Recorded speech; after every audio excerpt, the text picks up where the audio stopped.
मसाजोगचे सरपंच संतोष देशमुखांना न्याय कधी मिळणार? 82 दिवसांनंतरही देशमुख कुटुंबीय न्यायाच्या प्रतीक्षेत. 7 आरोपी गजाआड तर कृष्णा आंधळे अद्यापही फरार.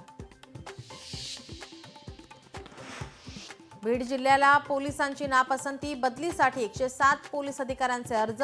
सततची आंदोलनं आणि सरपंच देशमुख हत्येनंतर निर्माण झालेल्या परिस्थितीमुळे पोलीस अधिकारी बदलीच्या मानसिकतेत. उद्धव ठाकरेंच्या खासदारांची मातोश्रीवर आज दुपारी 12 वाजता बैठक. सर्व खासदारांना उद्धव ठाकरे करणार मार्गदर्शन. माणिकराव कोकाटेंच्या याचिकेवर आज सत्र न्यायालय निर्णय जाहीर करणार. शासनाची फसवणूक करून सदनिका लाटल्याचा कोकाटेंवर आरोप. 2 वर्षाच्या शिक्षेच्या निर्णयाला कोकाटेंनी दिलं होतं आव्हान. सुप्रिया सुळे आणि अजित पवार आज एकाच मंचावर. महाराष्ट्र राज्य शिक्षण संस्था महामंडळाच्या शिक्षण प्रबोध 35व्या राज्यस्तरीय एकदिवसीय शैक्षणिक अधिवेशनाला राहणार उपस्थित. मढी येथील कानिफनाथ यात्रोत्सवात मंत्री नितेश राणेंच्या हस्ते होणार महाआरती.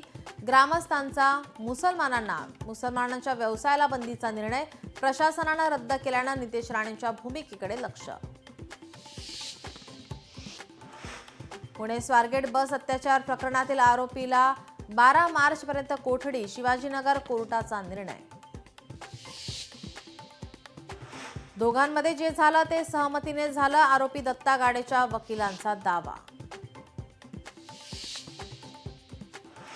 राज्यातील अनधिकृत बांधकामांवर कारवाई केली जाणार. राज्यातील सर्व महानगरपालिकांना आदेश. शनी शिंगणापूरच्या शनिदेवाला आता केवळ ब्रँडेड तेलाचाच अभिषेक. शनेश्वर देवस्थान विश्वस्त मंडळाचा नवा ठराव. आजपासून होणार निर्णयाची अंमलबजावणी. मुंबईच्या मध्य आणि पश्चिम रेल्वेवर आज jumbo mega block. Chhatrapati Shivaji Maharaj टर्मिनसच्या फलाट विस्तारासाठी 10 तासांचा ब्लॉक, तर पश्चिम रेल्वेवर तांत्रिक कामांसाठी 10 तास ब्लॉक.